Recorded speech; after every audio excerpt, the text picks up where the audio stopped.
For preaching, there are two gods. Jesus Christ was crucified. John 10:36, John 19:4 to 15, Matthew 26:65, Matthew 27:24 to 26, Mark 14:63. Grace to you and peace from God our Father and from the Lord Jesus Christ. With the guidance and direction of the Holy Spirit, I will prove to you that the main reason for crucifying Jesus Christ was because he preached that there are two gods na inconsistent at salungat na salungat sa kanilang monotheistic ideology. Iyan ang coherent o iisang preaching ng Synoptic Gospel of Matthew, Mark, Luke, and John. But prior to the coming of the scribes, the Pharisees, and the Sadducees sa Judaism religion, during the 400-year gap between Malachi to Matthew, compare John 10:8, and even 430 years bago pa man dumating si Moises, yes, since the time of Abraham, the chosen people were already aware that God per se is plural, never singular. Genesis 1:26a, Proverbs 8:22 to 31, compare John 1:1-2, John 17:5. Noon pa man, alam na ng ancient Jews that the Godship of Yahweh turned Jesus Christ was no more than but only just an extended Godship or a delegated authority from God the Father. Compare John 5:43, Matthew 28:18, John 16:15, Ephesians 1:17-23. Which is why that Moses was so careful and very specific and above all grammatically precise in identifying Yahweh turned Jesus Christ as the actual or the personal God that brought out Israel from Egypt to the promised land through Joshua by emphatically using the first person pronoun I as the subject of the sentence, the speaker of a sentence as recorded in Exodus 3:6-13-17. Compare 1 Corinthians 10:4, but insofar as the Father is concerned, Moses also emphasized clearly the use of the article the to make the subject of the sentence in the third person, the person being spoken of in a sentence, meaning that the God of Yahweh and also the God of all Israel is one and same Lord, that is, even God the Father Himself. It was indeed Yahweh turned Jesus Christ ang speaker ng Deuteronomy 6:4. Si Moises ay tagasulat lamang sa mga ipinapahayag sa kanya ni Yahweh turned Jesus Christ, citing Deuteronomy 5:4-6. For supposedly, Deuteronomy 6:4 should and must have to possess that introductory dependent clause or phrase of "Thus saith the Lord," to make Deuteronomy 6:4 theologically sealed or secured, and not to leave it open for debate or for any private interpretations or biases. Therefore, consonant to Deuteronomy 5:4-6, Deuteronomy 6:4 was supposed to be completely written this way: "Thus saith the Lord, hear, O Israel, the Lord our God is one Lord." And because of the absence of "Thus saith the Lord" in Deuteronomy 6:4, Satan was quick through the scribes, the Pharisees, and the Sadducees to mislead the Jews by interpreting Deuteronomy 6:4 that God is singular, to fulfill his blasphemous desire to be like the Most High. Isaiah 14:12-15.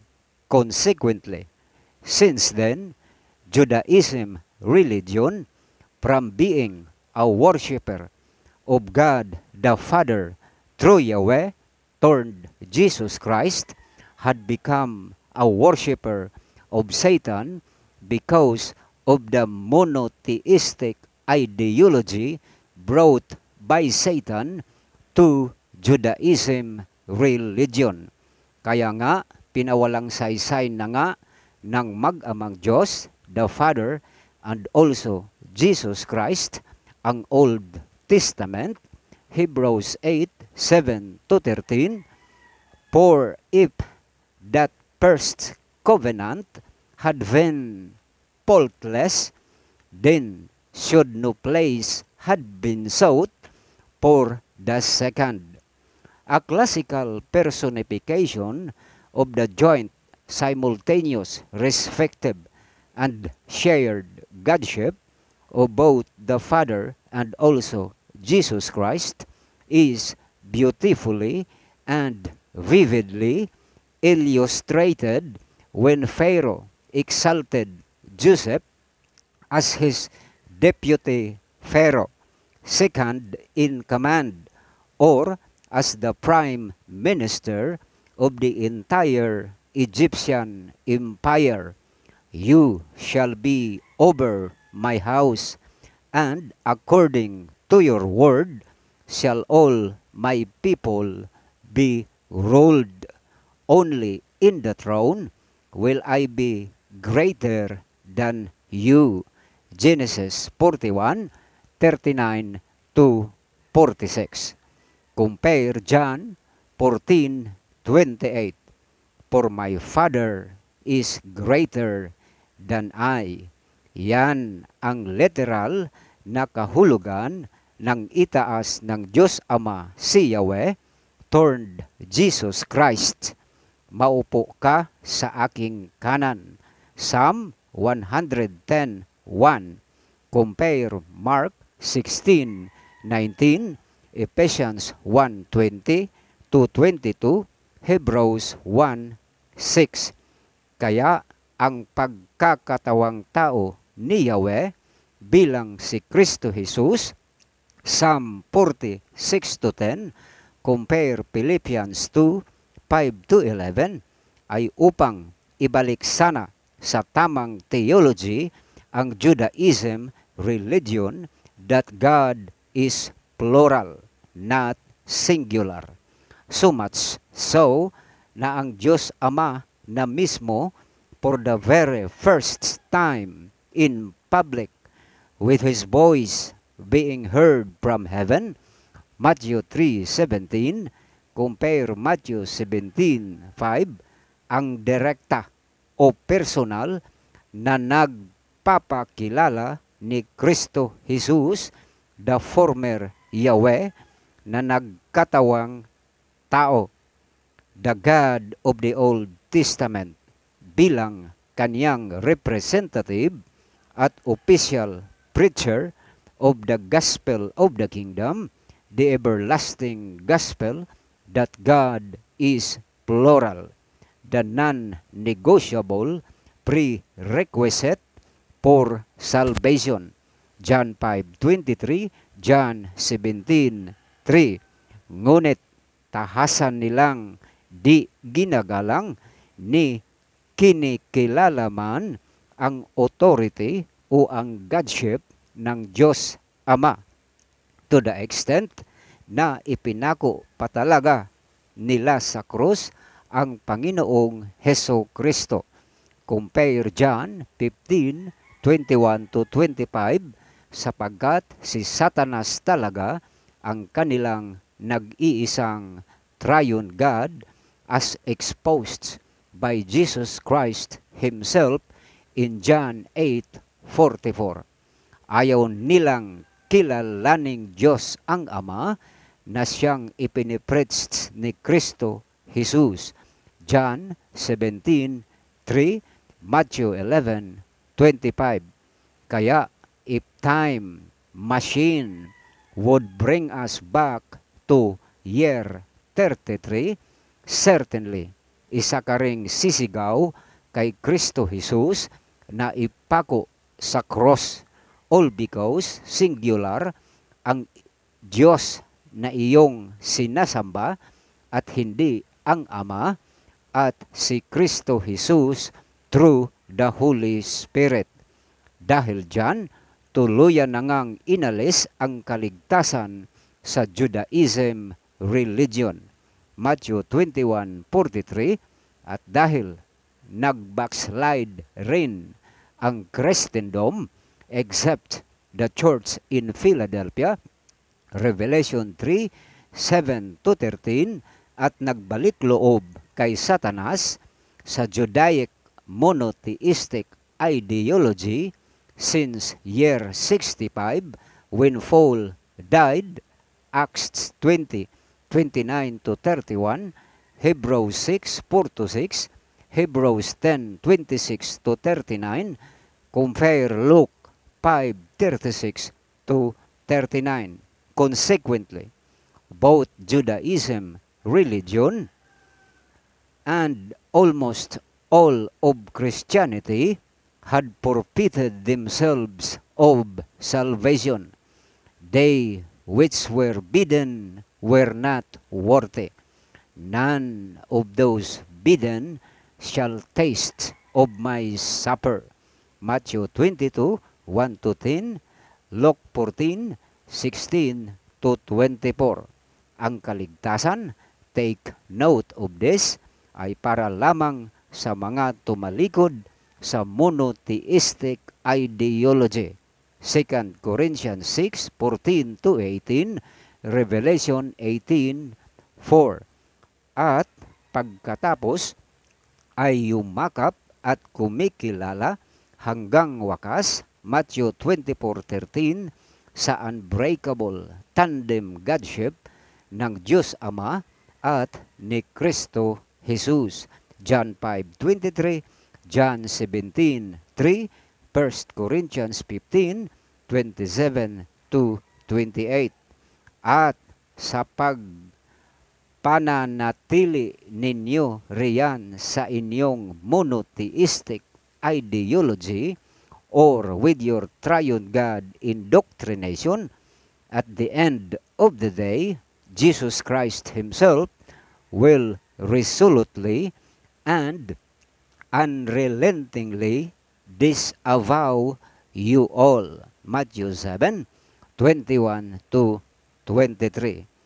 For where in the synoptic gospel did Jesus Christ ever claim literally na siya na ang Ama at na siya pa rin ang Espiritu Santo.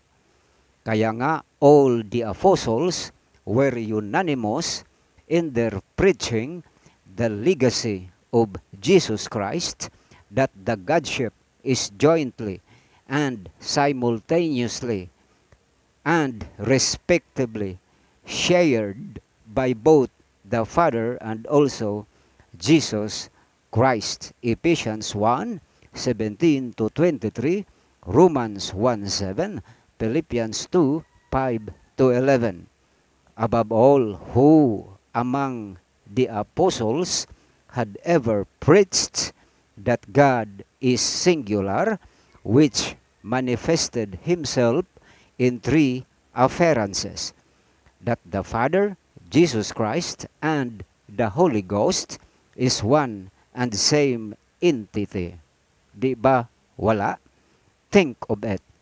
Matatalino naman kayo and logically sound to use your common sense.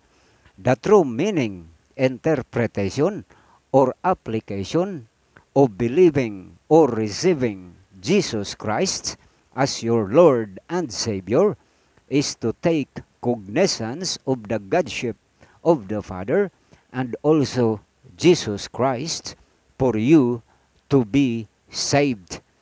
And even if you believed Jesus Christ as God or as the prophesied Messiah, it can never give you salvation, it being anchored on monotheistic ideology or with your Trinitarian indoctrination.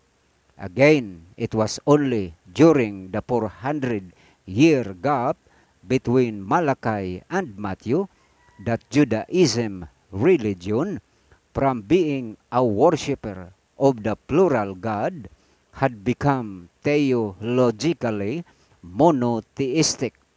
And after Jesus Christ was crucified, Judaism religion became the model or the mother of all monotheistic or belief all over the world, the one world religion. Minsan pa, ang Diyos ay dalawa, hindi ang Ama ang nagkatawang tao, kundi si Yahweh bilang si Kristo Jesus. Ang Ama just once had revealed himself to King David, Psalm 110:1 during the Old Testament. 3 beses with his voice being heard from heaven during the New Testament. Matthew 3:17, Matthew 17:5, John 12:28 to 30, at pang-apat, when the Father revealed to Peter who really Jesus Christ was. Matthew 16:17, and only at the real time of Revelation 5:1 to 13 shall he reveal to all created beings of his actual appearance, while Jesus Christ is being described as the slain lamb, and both the Father and also Jesus Christ were respectively and simultaneously honored and worshipped as the reigning plural God. At kung diyan na talaga kayo sa inyong monotheistic triune God, tiyak, when the one world religion is become full-blown, matatatakan nga kayo ng cross sa inyong noo at FFF initials sa inyong kanang kamay, tanda na kayo nga ay kampon ni Satanas. Comment, like, share, subscribe, sapagat dito lang ipinipreach ang gospel of the kingdom, the everlasting gospel, which is the theology of Jesus Christ na tanging makapagbibigay sa inyo ng kaligtasan o buhay na walang hanggan. Yours truly, Romeo A. Morada, the workman of both the Father and also Jesus Christ, through the Holy Spirit, from the Philippines, July 9, 2025. Maraming salamat po and God bless.